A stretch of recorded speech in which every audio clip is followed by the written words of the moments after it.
gribās cilvēkiem ātri kļūt bagātiem, vai ne? Cik vērtīgi ar jauniešiem var aprunāties, uzzināt, kādas ir jaunākās tēmas, kur cilvēki grib kļūt bagāti.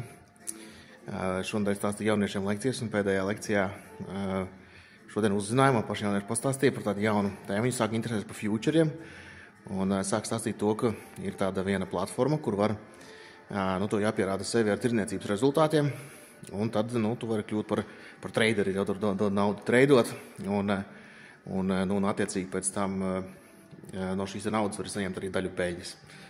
Priekšā, protams, mana pirmā reakcija ir, ka tā izklausās pēc krāpniekiem. Ja, šī tipiskā schēma, tīpaši tā kā viņi sāku stāstīt no sākuma, tas izklausās pēc ritīgiem krāpniekiem, bet mazliet vēlāk apskatoties, pirms šķiet, ka nav gluži krāpnieki, vienkārši ļoti interesanta lieta, kā potenciāli, manuprāt, daudz jauniešu, daudz naudu iztērē.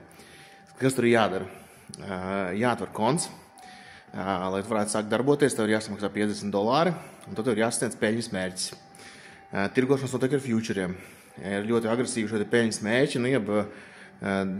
īstenībā diezgan daudz vajag nopelnīt konsistenti, lai tu izpildītu viņus kritērijus, un tad, kad tu izpildi kritērijus, tu vari kļūt, tā kā šis traderis, un pēc tam vēlāk, tad, kad tu treido, tad daļu no šiem peļņas uz šo kontu tev ir iespēja arī izņemt. Cik es ātrumā apskatījos, izskatās, ka varētu būt, ka tur viss īsti, bet man šķiet, ka beigās tomēr gala bizness ir uz to, ka jauniešus vienkārši dabū iekšā, kur viņi maksā $50 par to, lai, protams, ne tikai jauniešus, ja, bet $50, lai varētu šo kontu mēģināt. Tad, kad tu sasniedz kaut kādu zaudējumu punktu, tā ir mēneša maksā, piebildīšu, $50 mēnesī, minimālā.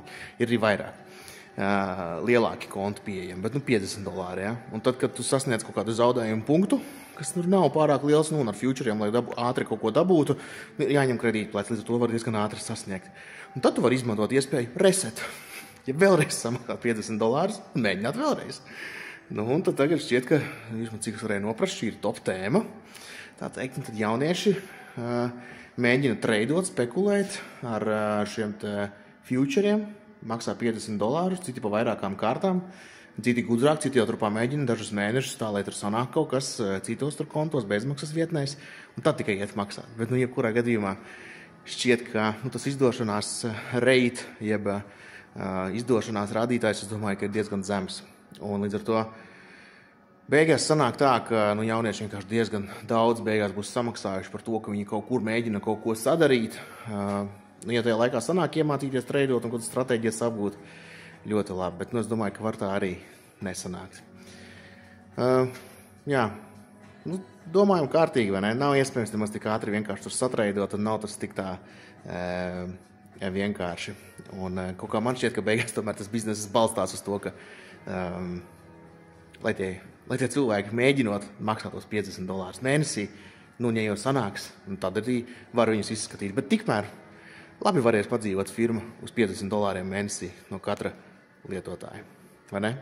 Es speciāli nesaucu platformas nosaukumu, jūs to gaidījāt, vai rīka nosaukumu. Es domāju, ka, ja ļoti gribās, ir pašiem jāaiziet līdz tādām lietām. Es tādas neiešu izplatīt, kuras domāju, ka lielākā daļa tā arī paliks vienkārši vairākas reizes samaksājot $50. Saprotu, ka nekas uz priekšu neiet. Īpaši daudz, es domāju, neko nebūs iemācījušies, ja viņi speciāli padziļināti neies kārtīgi cauri tradingam, visiem principiem, stratēģiem un tam līdzīgām, bet kāds pat teica, ka viņi vienkārši pat dullos paidē. Tad tur tāds rezultāts arī būs.